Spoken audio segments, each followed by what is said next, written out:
TV channel वाले पाकिस्तान पर चढ़ाई की तैयारी ही करते रह गए और इधर अखबार वालों ने सीधा हमला कर दिया है। सेना वालों को कुछ पता भी नहीं है। दैनिक जागरण ने फिर से सर्जिकल स्ट्राइक करवा दिया है। कितने सैनिक पाकिस्तान नियंत्रित सीमा में घुसे, कितने अंदर तक जाकर कितने आतंकियों को मारकर आ गए, अखबार ने सबका डिटेल दे दिया है। मगर सेना के अधिकारी हैरान है कि हमने तो ऐसी कोई कार्रवाई ही नहीं करवाई। क्या सैनिकों ने सीधा दैनिक जागरण के एडिटर को रिपोर्ट किया है? किस आधार पर यह अखबार सनसनी फैला रहा है? किस नियत से अखबार फेक न्यूज फैला रहा है? जब भारतीय सेना की तरफ से आधिकारिक बयान देकर सर्जिकल स्ट्राइक का खंडन कर दिया जा रहा है, तब युद्ध उन्मादी मीडिया कौन सी प्राइवेट आर्मी चला रहा है? पहले इसने मुसलमानों के खिलाफ माहौल बनाया, फिर दलितों पिछड़ों को राजनीतिक नुकसान पहुंचाया, तब तक लोग बर्दाश्त करते रहे। अब सनसनी फैलाने की आदत पड़ गई है, तब देश की सेना को भी नहीं बख्श रहा है। उनका नाम लेकर कोई भी खबर छाप दे रहा है। सेना रोज ही घुसपैठियों पर कार्रवाई करती रहती है। वैसी ही एक कार्रवाई की थी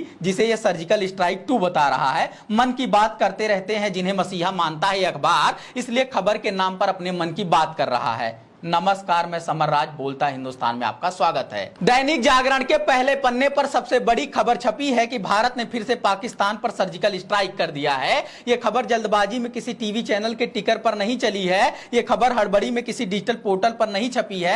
यह खबर एक अखबार में सनसनी के रूप में छपी है। कई घंटे की क्रॉस चेकिंग के बाद, लिखने, प्रूफ रीडिंग होने, एडिट होने के बाद, पब्लिश होने, प्रिंट होने और आखिरी प्रति देखने के बाद हरी झंडी पाकर पूरे देश में पहुंचाई गई है। भारतीय सेना के खिलाफ भारत भर में फेक न्यूज फैलाई जा चुकी है। करोड़ों लोगों ने खबर को सच मान लिया होगा, क्योंकि सबके पास सोशल मीडिया पर आकर फैक्ट चेकिंग की सुविधा भी नहीं है। इस गलती को न टाइपो कहा जा सकता है, न मानवीय भूल, क्योंकि सब जानते हैं अखबारों में खबर कैसे छपा करती है। कितने घंटे की प्रक्रिया के बाद, कितने डेस्क और कितनी नजरों से अप्रूवल पाने के बाद प्रिंट होकर लोगों के हाथ में आती है। हालांकि अखबारों की ऐसी प्रतियां आजकल सिर्फ अलमारी पर बिछाने के काम आती हैं, डायपर, सैनिटरी पैड में लपेटने के काम आती हैं, सबसे सस्ते कागज के रूप में इस्तेमाल होती हैं। मगर मामला सेना से जुड़ी कार्रवाई का है, पड़ोसी देश की सीमा में हुई चढ़ाई का है, इसलिए देश भर में सनसनी मची हुई है, इसलिए देश भर में चर्चा हो रही है। नहीं तो अखबारों की न्यूज वैल्यू अब इतनी रह गई है कि पूरी रीडरशिप शादी ब्याह के सतही विज्ञापनों तक सिमट गई है। भाग्य, राशिफल, ग्रह नक्षत्र की दिशा दशा तक रह गई है। बची कुची खबरें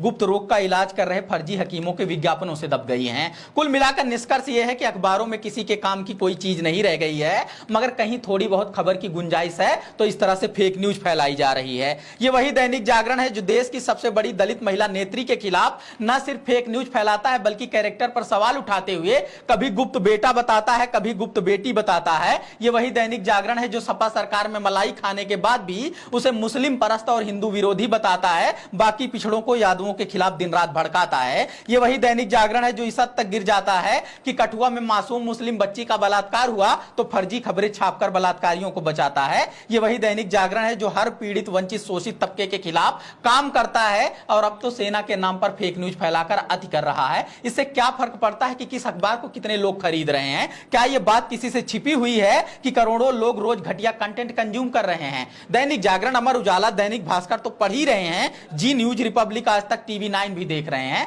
तुरंत चलने वाले खबरों के मामले में टीवी चैनलों और डिजिटल पोर्टल्स के पास तो बहाना होता है कि जल्दबाजी में खबर चली गई, मानवीय भूल के लिए खेद है। मगर अखबारों में कई घंटों की तैयारी के बाद, कई नजरों से होकर गुजरने के बाद छापकर घर घर पहुंचाई जाती है, इसलिए इनकी मंशा पर तो बिल्कुल भी संदेह नहीं है। बिन शक संदेह के इस बात को मान लेना चाहिए कि कथित राष्ट्रवादी पत्रकार लोग इस देश की सेना के खिलाफ अफवाह उड़ा रहे हैं। सर्जिकल स्ट्राइक कोई मजा लेने की चीज नहीं है जो मनगढ़ंत उसकी सीरीज चला रहे हैं। सर्जिकल स्ट्राइक 1 के बाद सर्जिकल स्ट्राइक 2 बता रहे हैं। हालांकि इस तरह की हरकतें इसलिए भी की जा रही हैं क्योंकि 2019 के चुनाव के पहले सर्जिकल स्ट्राइक की खबर से भाजपा को सबसे बड़ा फायदा हुआ था और फिर से 2024 के चुनाव आ रहे हैं। तब सपा बसपा गठबंधन की वजह से सबसे बड़े प्रदेश में घबराए हुए थे। इस बार इंडिया अलायंस की वजह से अधिकतर राज्यों में घेरे जा रहे हैं। इसलिए चुनावी सफलता में कोई कसर न रह जाए, उसकी तैयारी में पत्रकार लोग राष्ट्रवादियों के बचाव में राष्ट्रीय अस्मिता को झोंक दे रहे हैं, सेना की साख के साथ खिलवाड़ कर रहे हैं।